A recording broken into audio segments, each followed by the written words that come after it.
La gente está cansada de este gobierno. Hay una cosa que me impacta mucho de tu discurso en estos últimos tiempos que llevo siguiéndote, es el tema que haces muchas alegorías al tema de la guerra. O sea, estamos en guerra, ¿no? Hay que salir a tal y esto. No sé, me impacta mucho que hablando de política estemos hablando de esos términos. ¿Tan cruenta está la cosa? Mira, la guerra a la que hago referencia es la del principio de los tiempos, la guerra entre el bien y el mal. Con lo cual, si nosotros descontextualizamos filosóficamente la política, estamos jodidos porque te ganan los liberales.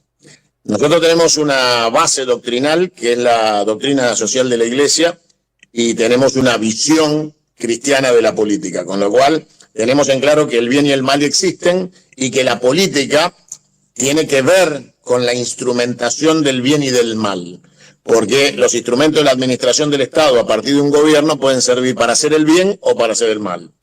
Hoy nosotros estamos dominados por agentes del mal y entonces tenemos un gobierno que tiene características luciferianas, tiene características satánicas en términos de la ejecución del odio al pueblo argentino, donde se persiguen a los más débiles, donde se le priva de salud pública, de educación, de vivienda, de salario a millones de argentinos, con orgullo criminal de hacerlo. Entonces, es una guerra donde las víctimas de este proceso de guerra mueren en silencio en los hospitales y salen en bolsas por las puertas de atrás para no hacer ruido, porque esto es un genocidio social lo que se está llevando adelante en la Argentina. Con lo cual, por supuesto que dejo en claro que estamos en guerra porque los argentinos bien paridos, que tenemos los 5 sentidos en orden y tenemos la capacidad de mantenernos bien comidos e intelectualmente despiertos, estamos en guerra. Esa guerra se puede traducir en el escenario institucional, en el escenario electoral, en el escenario de la movilización callejera y en el escenario donde ellos lo quieran plantear. Porque obviamente cuando vos tenés fuerzas de seguridad que están dispuestas a tirarle a la cabeza a un periodista, como pasó con nuestro compañero Grillo hace 3 meses atrás, la violencia material de carácter física se lleva adelante y entonces estamos ya en un territorio de violencia. Estamos en un gobierno, bajo un gobierno de ocupación, que es orgullosamente socio del criminal de guerra nazi de Netanyahu, que gracias a Dios el despertar del pueblo de Israel hoy puso inicio a la caída de ese gobierno, de este dictador salvaje y criminal que lleva adelante una limpieza étnica de nuestro hermano pueblo palestino, con más de 85.000 muertos, niños, mujeres y civiles indefensos. Con lo cual, obviamente, estamos en guerra, porque no podemos no estar en guerra con un gobierno que representa el mal, porque nosotros somos todo lo que está bien. Y como nosotros somos el bien y ellos son el mal, estamos en una guerra bíblica. Traducida en la política, significa que en la Argentina hoy nos gobiernan los liberales y no hay nada más satánico que un liberal. Joder, a mí hay una frase que me impactó mucho de Milei, que yo no concebía que un presidente electo con sus votaciones y sus cosas que esté mandando, se me partió la cabeza cuando dijo: zurdos tiemblen que vamos a por vosotros, ya siendo presidente. No sé cómo. Dijo cosas peores. Sí, bueno, dijo, eso se me quedó, ¿sabes? Fue a Davos, al encuentro en Davos, en nombre del pueblo argentino, y por eso les pido perdón a todos los pueblos del mundo, porque tenemos la responsabilidad de hacernos cargo de que este psiquiátrico esquizofrénico habló en nombre de los argentinos como presidente, y dijo que la comunidad LGTBQ+, y aquellos que llevan adelante la idea de políticas de género son todos pedófilos. Hostia. Bueno, la realidad es que los argentinos no pensamos eso, este esquizofrénico delirante no habla por nosotros y obviamente debería estar encausado en la Argentina por el delito de discriminación y por eso lo denuncié. Y el día 18 de este mes voy a estar ratificando la denuncia en los tribunales federales de Comodoro Pi en la Argentina, para dejar sentado, no con esperanza de que se haga justicia, pero sí con el antecedente de dejar por escrito la ratificación de la denuncia, entre otros tantos delitos por discriminación, porque habló en nombre del Estado argentino sobre una imputación delictiva por la condición sexual de las personas. O sea, tenés que estar enfermo de la cabeza para decir semejante estupidez y poder ejercer el cargo sin que te lleven en una ambulancia a un psiquiátrico. El último que dijo una imbecilidad de ese calibre y que quiso criminalizar la homosexualidad, más allá de que quedan 5 países en el mundo que lo hacen, fue Hitler. Entonces, la realidad es que nosotros no podemos tolerar como argentinos semejantes expresiones delirantes, y por eso habla de estar en guerra. Porque nosotros no podemos vivir en una sociedad con un presidente que dice que ser homosexual es ser pedófilo. O que amenaza al que se siente socialista y le dice que lo va a matar. Bueno, a ver, si alguien te dice desde el poder del Estado, que tiene el monopolio de la fuerza, que va a matar socialistas y a condenar homosexuales por pedófilos, estamos en guerra. Sí. Otra de las noticias que hace unos meses estuvo también sonando por aquí por España fue el tema de Libra, de la criptomoneda y esto. Una estafa de... O sea, yo también me voló la cabeza en ese sentido. ¿Cómo es posible que tuitee una cosa de esa, le dé la importancia que él les quiera dar, después se arrepienta, sea una estafa? Mira, ¿Qué ha pasado ahí? La Corte Suprema de Justicia de estos 3 delincuentes condenó a Cristina sin que le temblara la mano, de urgencia y con absoluto descaro y amoralidad. El presidente en ejercicio, entre comillas, de un gobierno de ocupación salvaje y criminal, comete una estafa global a la cual el New York Times calificó de la estafa cripto más grande de la historia. Hostia. Y en la Argentina, el organismo estatal que debió investigarlo ya resolvió que no tiene responsabilidad en la estafa. Anda. Entonces, cuando vos tenés, como te digo, la cancha inclinada, el árbitro comprado, la hinchada es únicamente local y la FIFA resolvió que vos vas a perder el partido, no te queda otra que sublevarte. Sí, claro. También me hace mucha gracia o me causa una sensación de, no sé, su hermana, en el tema este de la criptomoneda, era como que lo tomaba a Milei como una especie de pelele que lo manejaba para los contactos, hecho. Eso es así, eso es así, pero desde siempre. Ajá. ¿Eso es que se dice o hay...? No, es así, es así. Desde que el padre le hacía blooming y sufría de blooming y de situaciones delirantes como tener que pagarle a los compañeros del colegio para que lo acompañen en una salida. Él compraba a los compañeros para que lo acompañen. Nadie quería ir con él a ningún lado, entonces él pagaba a sus compañeros para hacer una salida. Les pagaba para ir al cine. ¿Saben? La realidad es que el padre lo maltrataba, y desde la anécdota de las papas fritas, de meterle las papas fritas en la boca y decirle come puto, hasta pegarle porque no le gustaba lo que decía, o decirle idiota, imbécil y otras calificaciones que el padre de chico abusó de él como menor. Yo siempre digo que, como lo conozco más que nadie, siempre le tuve lástima. El problema es que la lástima se acaba cuando él es peligroso para terceros y cuando tiene poder. Ahí se acaba la lástima, porque él está ejecutando un daño a la patria, a la nación, al pueblo argentino. O sea, a ver, la ahora es con efectos directos sobre la muerte de argentinos de hambre, de nutrición o falta de medicamento. Entonces se terminó la lástima. Ahora, si este enfermo psiquiátrico volviera a ser un civil común, le volvería a tener la misma lástima porque es producto del maltrato de un padre abusador y de una madre que ignoró por completo la defensa de su hijo, y en la que estaba ahí para decirle Gerardo ya pasó, era la hermanita vendedora de tortas. Entonces, la hermanita vendedora de tortas lo abusó siempre, lo usó siempre de mascota y lo fue llevando y lo sigue haciendo ahora. La vendedora de tortas le hizo firmar eso, le hizo publicar, es la que factura, es más chorra que él, y lo que generó es esta relación en donde él le dice jefa a la mina que lo abrazaba cuando el padre le pegaba. Punto, no hay más explicación. Es una cuestión de osito de apego. Como los pibes cuando se van a dormir con el osito de apego, bueno, la hermana es el osito de apego. Sí. ¿Cuál crees que ha sido el éxito que tuvo Milei durante la campaña, la repercusión que tuvo, la gente que le votó en este caso y salió presidente? ¿Qué situación ha llevado a eso? No, el hartazgo y el cansancio social de un gobierno que es para el olvido, que fue el gobierno de Cristina y de Alberto Fernández. Fue el peor gobierno de la historia, que llegó con votos del campo popular, que terminó defraudando a los trabajadores, traicionando a la clase obrera y transformándose en una pesadilla que le pavimentó la llegada no a Milei, porque Milei es un mascarón de proa de un barco pirata.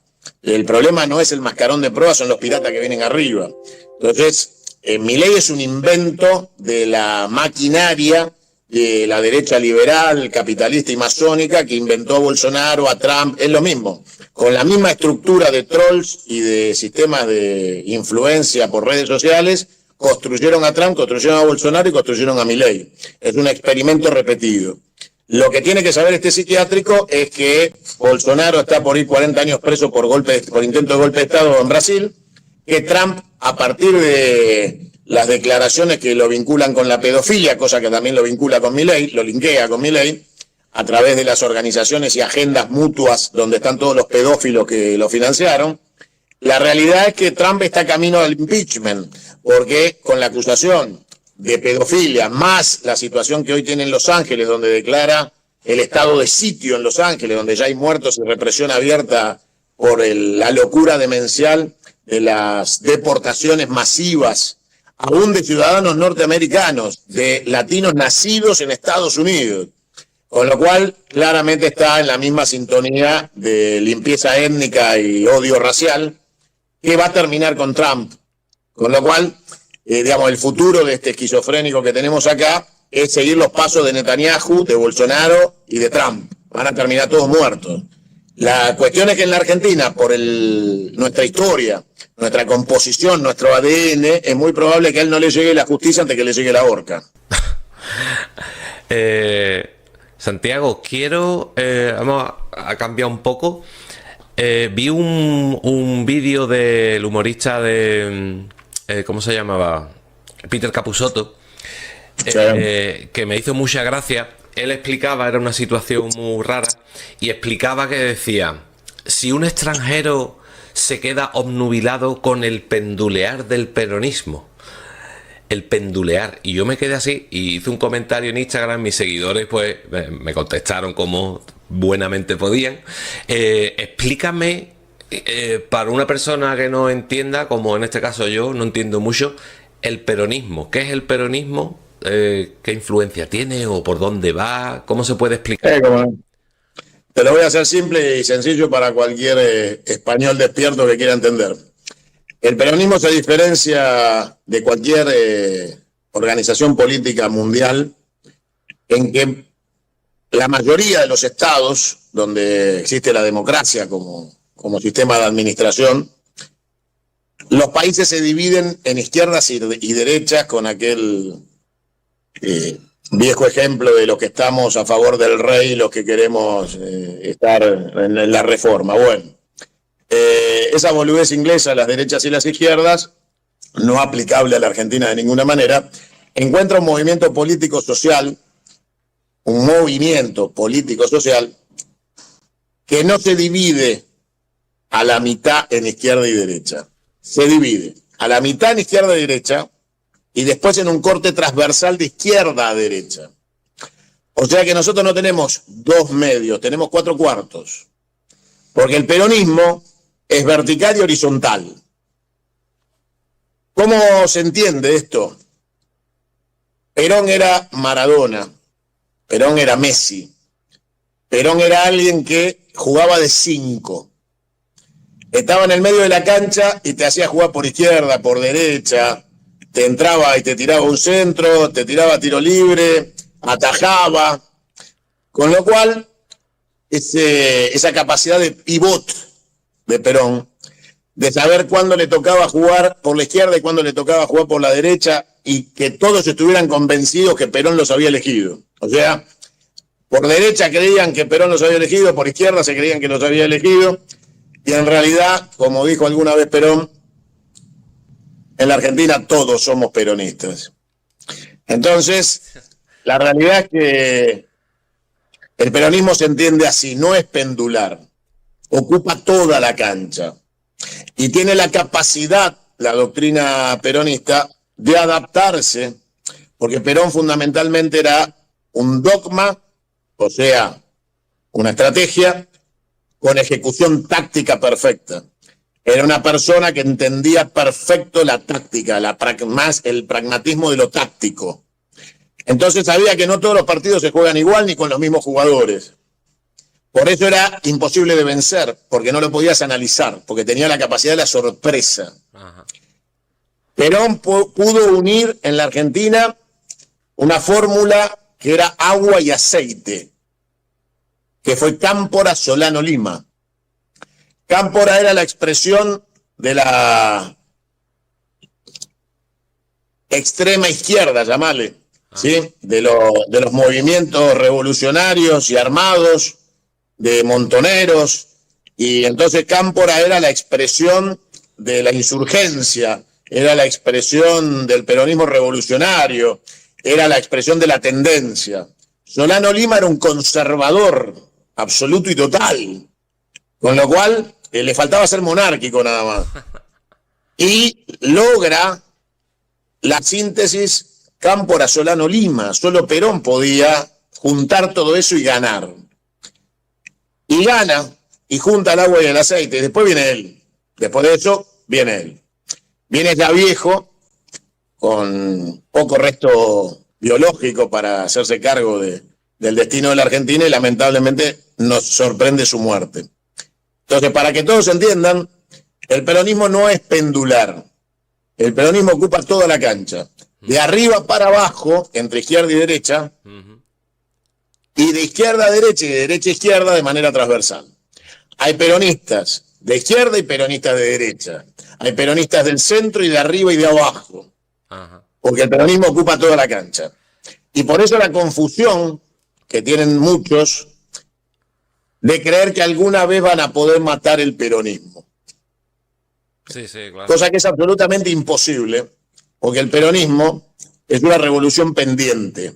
Y vos no podés matar lo que todavía no pasó. El peronismo se inició con Perón, pero la interrupción permanente del proceso revolucionario y popular, la persecución, la muerte, la tortura, el bombardeo, la persecución a Perón, su exilio, su vuelta, su muerte, Evita, el robo de su cuerpo, la vejación, los 30.000 desaparecidos, las dictaduras genocidas, hacen que el peronismo tenga pendiente la concreción de la justicia social.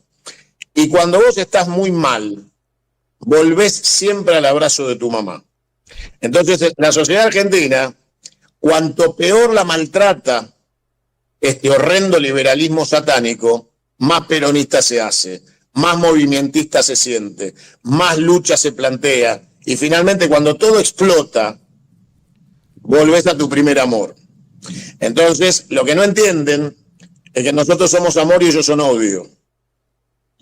Y por eso, siempre y matemáticamente, el peronismo solo se va a extinguir cuando haya cumplido su misión histórica.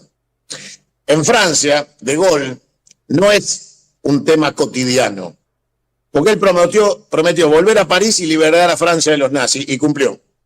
Y como cumplió, se extinguió su causa y está presente su recuerdo, pero no incide en la política francesa el nombre de Gaulle. Vos no ganás elecciones con la foto de De Gaulle. En la Argentina, como el sueño de Perón está pendiente, no se cumplió, no descansa en paz, lo siguen invocando y nombrando todos los días, y ustedes nos preguntan por el peronismo, porque el sueño de Perón no terminó, y vos no podés matar lo que no existe todavía. Entonces ese odio a Perón, ese odio al peronismo, al pueblo, a la independencia argentina, a nuestro antiimperialismo y anticolonialismo, a nuestra antimonarquía, bueno, no nos la van a perdonar estos sanguinarios hasta que la guerra no termine y hayamos vencido. Porque claramente lo nuestro es lucha, batalla y victoria. No habrá final mientras quede un argentino bien parido en la Argentina, porque no va a dejar de combatir contra estos mercenarios que han ocupado la Argentina. La Argentina convive desde el principio de los tiempos con la monarquía anglófila, criminal, saqueadora y asesina del Reino Unido de Gran Bretaña, con sus intereses en la Argentina, que colaboró para que pudiéramos independizarnos de España con la intención de que pasáramos a ser súbditos ingleses. Bueno. La realidad es que nosotros nos independizamos de España y nunca aceptamos la monarquía británica. Y por más esfuerzos más liberales genocidas, y golpes de Estado, y fusilamientos, y tortura, y desaparición, acá estamos. Y lo que va a pasar es que finalmente cuando vuelvas a preguntarme dentro de algún tiempo, algunos meses, nada en el tiempo histórico, y nos encontremos otra vez administrando los destinos de la Argentina, me vas a volver a preguntar qué es el peronismo. Y yo te tendré que contestar, si tenemos éxito, si logramos la justicia social, si logramos la independencia argentina, decirte que es un movimiento histórico que dio origen a la independencia. Si querés sumarte a la batalla cultural contra las nefastas ideas de Javier Milei, dale like, suscríbete y deja tu opinión en la caja de comentarios.